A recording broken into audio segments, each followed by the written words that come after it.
चलिए आज हम देखते हैं प्रश्नावली 1.1 का लेक्चर 3 जो कि दूसरा क्वेश्चन करेंगे हम। दर्शाइए कि कोई भी धनात्मक विषम पूर्णांक 6q + 1 या 6q + 3 या 6q + 5 के रूप में होता है। ठीक है, इसके रूप में हमको दर्शाना है जहाँ पे q एक कोई पूर्णांक है। तो चलिए हम पहले कुछ इसमें समझते हैं बातें जो कि आवश्यक है। समझना यह है हमको कि हमने बाय यूक्लिड विभाजन जो है, यूक्लिड विभाजन के द्वारा हमने सीखा है कि ए और बी कोई पूर्णांक होगा, धनात्मक पूर्णांक खासकर। तो A equal to B Q plus R, जहाँ क्या आर जो है 0 से बड़ा या बराबर होगा या बी से छोटा होगा। ठीक है ना, R is greater than equal to 0 और less than equal to B. तो ये चीज हमने पढ़ा है। तो अगर आपसे यूं कहूं कि अगर हम मान लें कि b इक्वल टू 6, तो जब b इक्वल टू 6 हो जाएगा तो हम यह कह सकते हैं कि a equal to 6q plus R, जहाँ क्या 0 greater than equal to R, sorry यहाँ पे बोला जाएगा r greater than equal to 0 और लेस देन इक्वल टू 6। तो कहने का मतलब हुआ, इसीलिए r बराबर हो जाएगा शेष जो आएगा, मतलब या तो 0 आएगा या 1 आएगा या 2 आएगा या 3 या 4 या 5 आ सकता है, क्योंकि 6 से छोटा आना है। ठीक है, तो जब r इतना आएंगे तो हम इस समीकरण में रखने पर हमें यह प्राप्त होगा। तब क्या प्राप्त होगा कि a equal to 6q plus 0, 6q plus 1, 6q, 6q plus 1 या 6q प्लस 2 या 6q प्लस 3 या 6q प्लस 4 या 6q प्लस 5 या 6q प्लस 5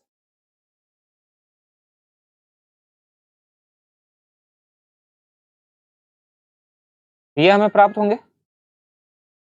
अब हमको इसमें यह देखना है कि कोई 2 से मल्टीपल है क्या, मतलब 2 से कोई विभाजित हो रहा है क्या। उसमें देख रहे हैं हम कि यहाँ 2 से विभाजित हो पा रहे हैं और ये हैं,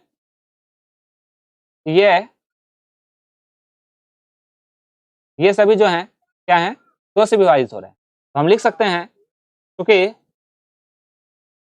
6q प्लस 0, 6q प्लस 2 या 6q प्लस 4 2 से पूर्णतः विभाजित हो रहे हैं, इसलिए ये धनात्मक समपूर्णांक हुए। ठीक है, ये धनात्मक समपूर्णांक हुए। तो कहने का अर्थ यह हुआ, जब धनात्मक समपूर्णांक हो गए तो बचा कौन कौन, ये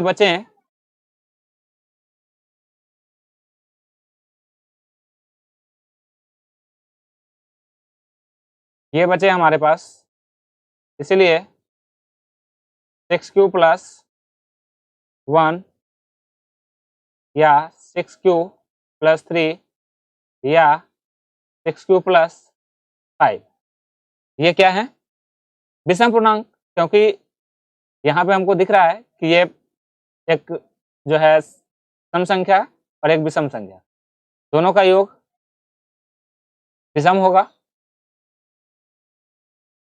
तो इस तरह से, इसीलिए 6q प्लस 1 या 6q प्लस 3 या 6q प्लस 5 जो है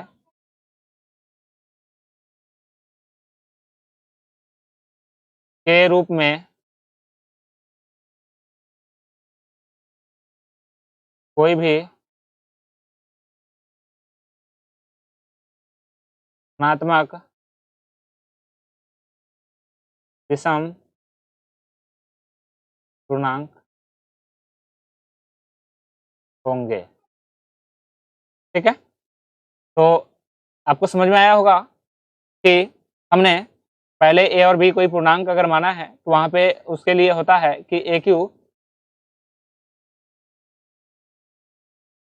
ए बराबर बी क्यू प्लस आर, जहां R greater than equal to 0 और less than equal to B. मतलब आर जो है 0 से बड़ा या बराबर होना चाहिए, लेकिन बी से छोटा होना चाहिए। तो इस तरह से हमने अगर बी मान लिया यहाँ पे, तो जब हमने बी माना 6, तो आ जाएगा ए बराबर 6 क्यू प्लस आर। तो इसके लिए क्या शर्त बना, 0 से मतलब 0 जो है ये आर जो है 0 से बड़ा या बराबर होगा और 6 से छोटा होगा। तो इसका मतलब आर बराबर 0 हो सकता है या 1 हो सकता है या 2 या 3 या 4 या 5 हो सकता है। तब हमारा जो ए होगा क्या हो जाएगा, 6 प्लस 0, 6 प्लस 1, 6 प्लस 2, 6 प्लस 3 और 6 प्लस 4 तथा साथ ही 6 प्लस 5 होंगे। तो इस स्थिति में आप देख पा रहे हैं कि ये तीनों हैं 6 प्लस 0, 6 प्लस 2 या 6 प्लस 4, ये 2 से पूरी तरह विभाजित हो रहे हैं।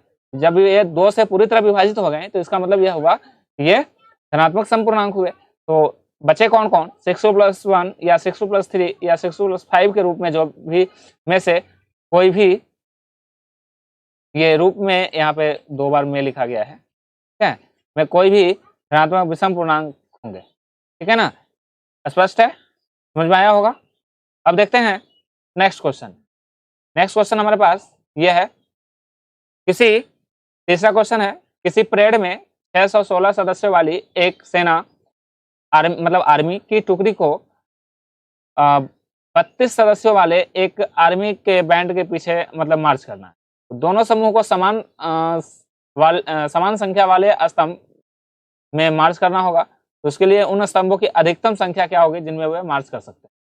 तो इसके लिए सिंपल वे में आपको HCF निकाल देनी है, महत्तम समापवर्तक निकाल देना है, महत्तम समापवर्तक निकालनी है। तो कहने का मतलब है कि इस दोनों में बड़ा कौन है ये देखना है हमको। 616 बड़ा है 32 से, जब 616 बड़ा है 32 से तो इसका मतलब हुआ कि ए बराबर बी क्यू प्लस आर के फॉर्म में आ जाना चाहिए। तो इसके लिए हमने एक सिखाया था कि सिंपल वे में पहले इसको आप जो है भाग दे लिया करें, जिससे आप फंसने का चांस आपका कम हो जाएगा। 616 में हम भाग देंगे तो क्या होगा, 32 से कम 32, यहाँ 11 में से 2 गया 9, 5 में से 3 गया 2, 6, कितना आएगा, कितना 9 बार लगाते हैं तो 9 दूनी 18, 9 तिया 27 और 1 28, 16 में से 8 गया 8। ठीक है, तो 8 से हमको देना है भाग। अब फाइनली मतलब ये शेष 8 बचा।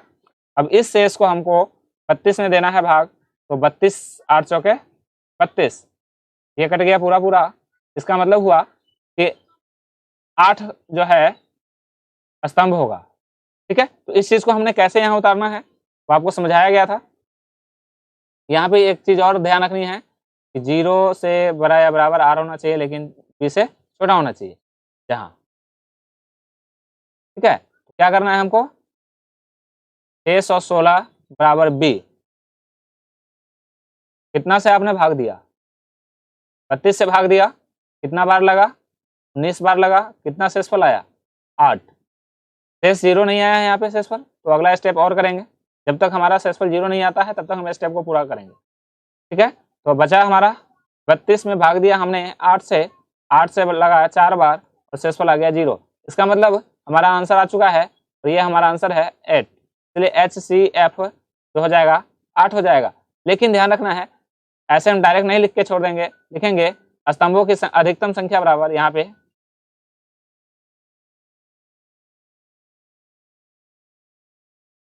स्तंभों की अधिकतम संख्या बराबर 8। ठीक है, तो ये हमारा क्वेश्चन सॉल्व हो चुका है। देखते हैं आगे हम नेक्स्ट क्वेश्चन। अब नेक्स्ट क्वेश्चन हमारा क्या है,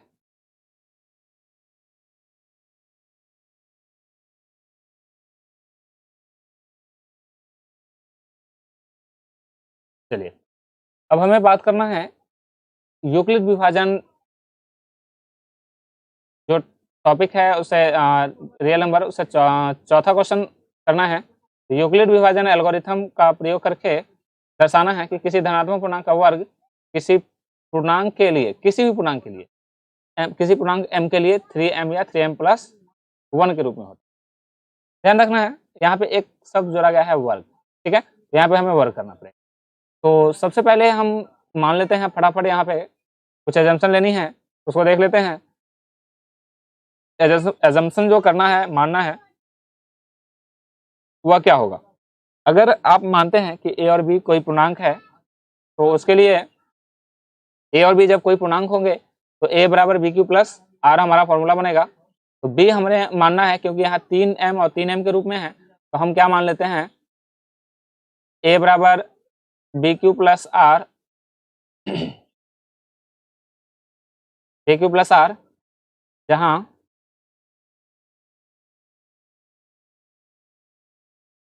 लिख दिया हमने शर्त ये R 0 से बड़ा या बराबर और B से छोटा होगा, ठीक है। तो हमने माना कि B जो है 3 है। जब B 3 होगा तो इसका मतलब होगा कि A इक्वल टू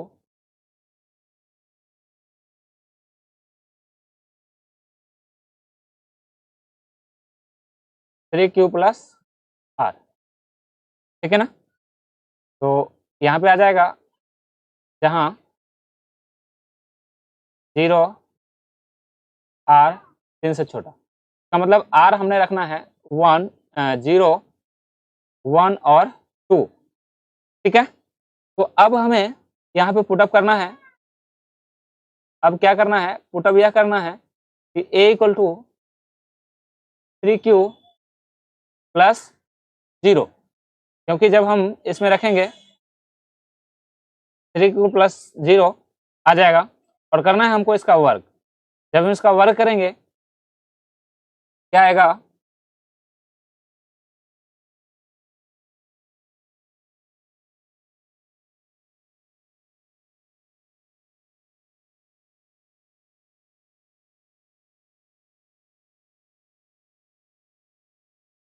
दोनों तरफ वर्ग करेंगे तो आ जाएगा a square equal to 3Q का होल स्क्वायर। इसका मतलब है कि a स्क्वायर इक्वल टू आ जाएगा 3 तिया 9 Q स्क्वायर। तो इसलिए हम कह सकते हैं कि a स्क्वायर बराबर 3 गुना 3Q स्क्वायर, ठीक है। तो अब हमें यहाँ पे अब मान लीजिए कि ये जो है आपका a बराबर a स्क्वायर बराबर क्या हो गया 3 इंटू m। m हमने क्यों माना, क्योंकि 3Q स्क्वायर को हमने पूरा क्या मान लिया, m मान लिया। क्लियर है। ये a इक्वल टू आ गया हमारा 3m प्लस 3m। आप देख पा रहे होंगे जहां m बराबर 3Q। क्लियर। इसका पुनः जब r बराबर आप 1 रखेंगे, जब r इक्वल टू 1, जब r इक्वल टू 1 रखेंगे तो क्या होगा, a बराबर 3Q प्लस 1। जब दोनों तरफ वर्ग करेंगे हो जाएगा a square equal to 3Q plus 1 का होल स्क्वायर। करेंगे फटाफट इसका सॉल्व। क्या होगा, 3 तिया 9Q स्क्वायर प्लस 2ab मतलब 2 तिया 6Q प्लस 1। अब यहाँ से देखना है बच्चों कि इसमें से हमको 3 चाहिए कम से कम, ठीक है ना। तो a square equal to 3 into क्या 3Q square plus 2Q plus 1। अब देखिएगा जो a स्क्वायर आया यहाँ पे क्या आ गया 3m प्लस 1। क्लियर है। अब देखिए कहोगे सर यहाँ तो m equal to 3Q square था, यहाँ m equal to 3Q square plus 2Q हुआ, ऐसे क्यों। तो हमने यहाँ जो मतलब जो समीकरण लिया था वह 3Q प्लस 1 लिया था, इसलिए हम इस पूरे को क्या मान लेते हैं m मान लेते हैं। यहाँ पे लिख सकते हैं कि जहां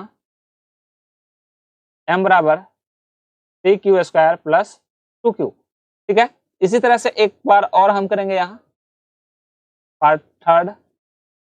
इसमें क्या कि m बराबर सॉरी यहाँ पे हमको r बराबर, जब r इक्वल टू क्या मानना होगा 2, r इक्वल टू 2, तो क्या आएगा? सो देखो यहाँ पे आएगा हमारा a इक्वल टू 3q मतलब 3q प्लस 2। जब दोनों तरफ वर्क करेंगे तो a² equal to 3q plus 2 का होल स्क्वायर, इसका आ जाएगा 3 तिया 9 q² प्लस 3 दूनी 6 दूनी 12q प्लस 2 दूनी 4। ठीक है, तो इसको हम क्या लिख सकते हैं?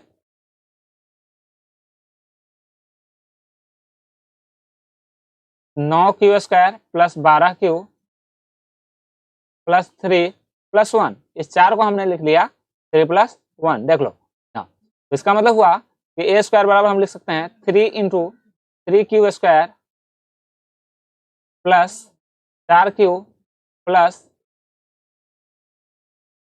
1। ठीक है, और ये बाहर में प्लस 1 ये वाला। ठीक है, तो इसलिए आप लिख सकते हैं a² इक्वल टू हो जाएगा हमारा 3m प्लस 1, जहां क्या m बराबर आ गया 3q² प्लस 4q प्लस 1।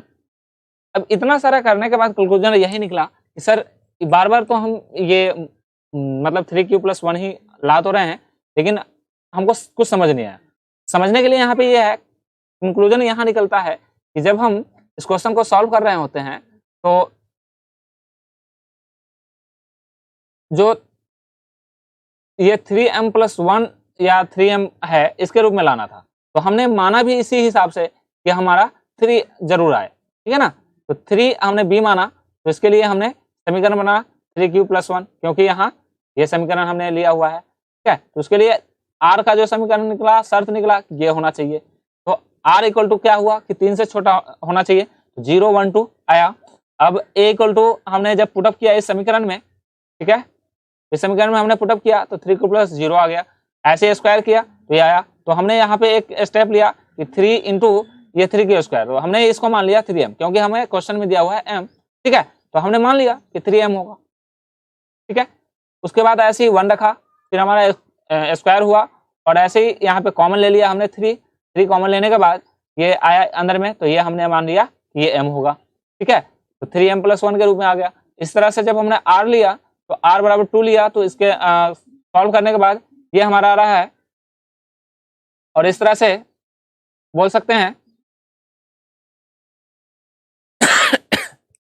कि 3m प्लस 1 के रूप में यहाँ भी आ गया। ठीक है, ये सारा हमने कॉमन ले लिया, 3 कॉमन लेने के बाद ये सारा हमारा बचा, इसलिए ये m बराबर ये आ गया। इस तरह से स्पष्ट हो रहा है कि ये आपका कोई भी धनात्मक विषम मतलब धनात्मक पूर्णांक का अगर वर्ग किया जाए तो पूर्णांक m के लिए सारा जो है इसके रूप में आएगा। तो इसको एक लाइन आप लिख सकते हैं, जिसको मैं यहाँ लिख दे रहा हूँ, जगह थोड़ा सा इसमें कम गया है, तो आगे तो स्पेस 1 सेकंड देख लेते हैं, पेज सेकंड नहीं इसी में करना है।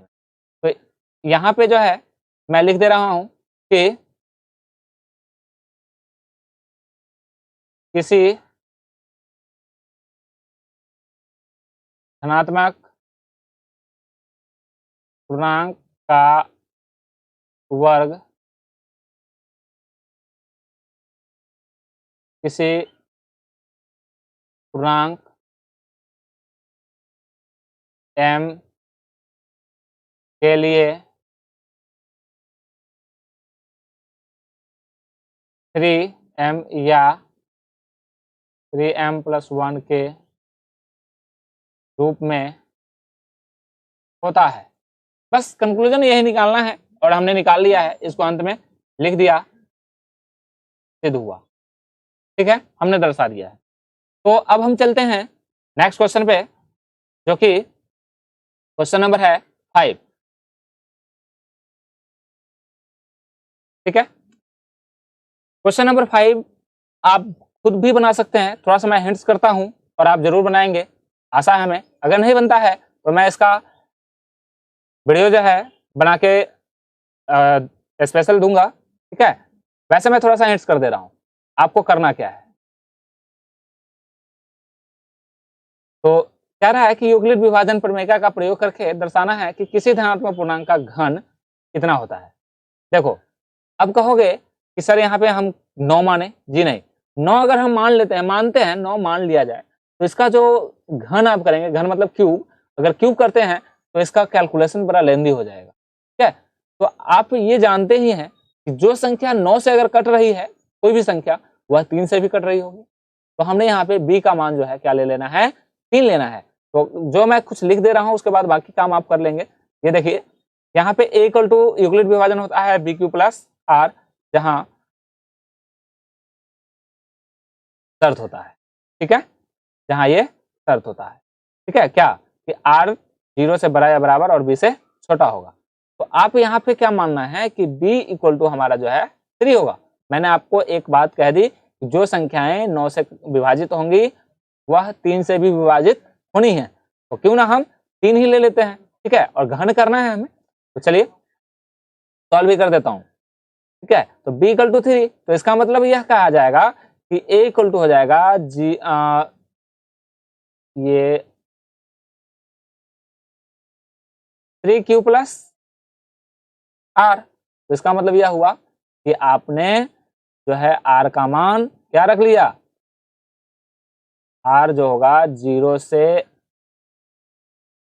बड़ा या बराबर लेकिन 3 से छोटा। तो इसका मतलब हुआ कि r इक्वल टू 1 2 या सॉरी 0 1 2 0 1 या 2 होगा, 0 1 या 2 होगा। तो फिर से आप पुट करिए, फिर से इस फॉर्मूले में जब हम पुट करेंगे क्या होगा, a इक्वल टू b मतलब 3q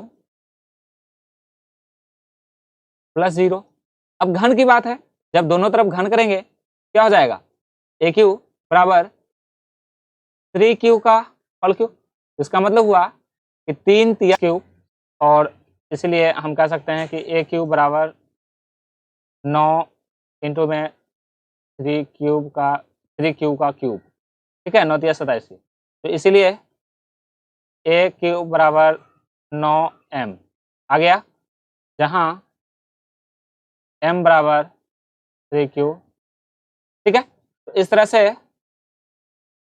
फिर से हम जब r इक्वल टू 1 रखते हैं तो a क्यूब मतलब a equal to 3q plus 1।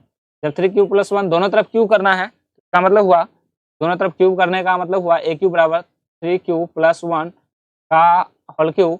तो a क्यूब बराबर 3 3 9 3 27 क्यूब का क्यूब प्लस 3 3 मतलब 3a स्क्वायर भी, दूसरा जो होता है पद 3 स्क्वायर भी, 3a स्क्वायर 3 3 9 और 3 27, तो 27 Q square plus 3a square, तो 3 3 9 9 क्यू प्लस b क्यूब किया गया। यहां से हमने a क्यूब बराबर क्या हुआ, 9 कॉमन ले लिया,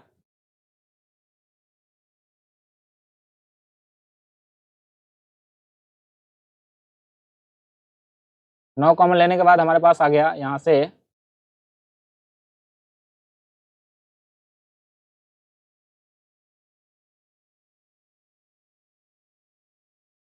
3 cube plus 3q square plus सिर्फ यहाँ पे क्यू और प्लस 1।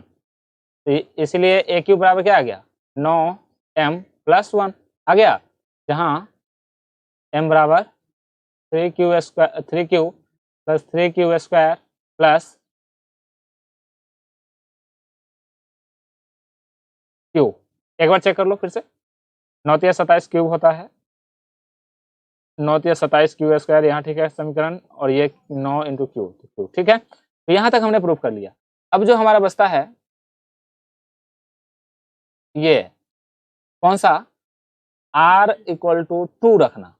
जब r इक्वल टू हम इस समीकरण में रखते हैं तो हमारा हो जाता है a बराबर हो गया 3 क्यूब प्लस 2। अब इसका स्क्वायर करो, सॉरी क्यूब करना है, घन करना है, तो a क्यूब बराबर हो जाएगा 3 तिया 9 तिया 27। पहले इसको लिख लो तब ज्यादा समझ में। 3 क्यूब प्लस 2 का होल क्यूब, ठीक है। तो इसका आपने किया यहाँ 27 क्यूब का क्यूब प्लस 3 तिया 9 या 27 दूनी 54, 3a स्क्वायर भी क्यूब स्क्वायर प्लस 2 दूनी 4 तिया 12 तिया 36 क्यूब प्लस 2 दूनी 4 दूनी 8। तो हम यहाँ से कॉमन लेंगे 9 क्यूब, 9 कॉमन लेंगे जब तो 9 क्या होगा 9 3 cube plus 6 cube square plus 4 cube plus 8, ठीक है। तो अब हम यहाँ पे इसीलिए कह सकते हैं कि ए क्यू जो है 9m प्लस 8। अब कहोगे कैसे, तो देखो जहां हमने मान लिया कि जो m है वह क्या है 3 cube plus 6 cube square plus 4 cube, ठीक है। तो इस तरह से आपको यह मतलब आ गया, तो इसको वही फिर से ये बातें हमको दोबारा से लिख देना है, क्या है, क्लियर है, समझ में आया होगा।